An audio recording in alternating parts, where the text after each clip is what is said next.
ఒక విషయాన్ని జ్ఞాపకంలో ఉంచుకోవాలి. అసలు ఈశ్వరుడికి చెప్పకపోతే తెలీదా?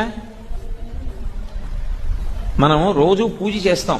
పూజ చేసినప్పుడు నాకు ఏదో చిన్న కోరిక ఉందనుకోండి, సాయంకాలం ఈశ్వరా నేను యానం వెళ్ళినప్పుడు ఓ గంటన్నర పాటు మీ గురించి మాట్లాడడానికి కావలసిన విషయములు నాకు స్ఫురించేటట్టుగా చెయ్యండి. ఒక నమస్కారం చేశాను. ఇప్పుడు నేను చెప్పకపోతే ఆయనకి తెలీదా?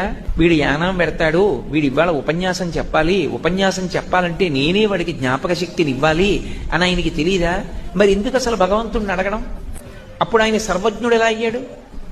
అంటే ఈశ్వరుడికి చెప్పకపోతే వాడికి తెలియదని కాదు, ఒకటి జ్ఞాపకం పెట్టుకోవాలి. ఇప్పుడు వాడికి చెప్పుకోవడంలో ఒక తృప్తి ఉండాలి. ఆ చెప్పుకోవడంలో నీ మనసు భారం తీరుతుంది.